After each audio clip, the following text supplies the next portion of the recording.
ஒன்றினுள் அடக்கம். அதுவே ஆனைமுகமெனும் ஓங்கார விளக்கம்.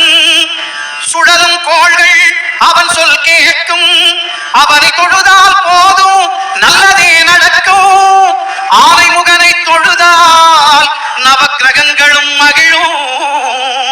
நல்லதே நடக்கும், நல்லதே நடக்கும்.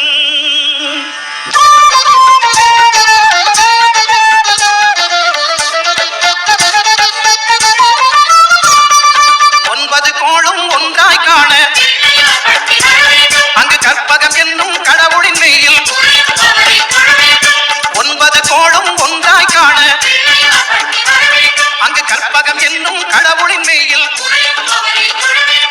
சூரியன் முதலாய் 9 கிரகமும் பலவித குணங்களை கொண்டிருக்கும். எங்கள் கற்பக தருவில் அவை வரும்போது ஒன்றாய் சேர்ந்து பலனளிக்கும்.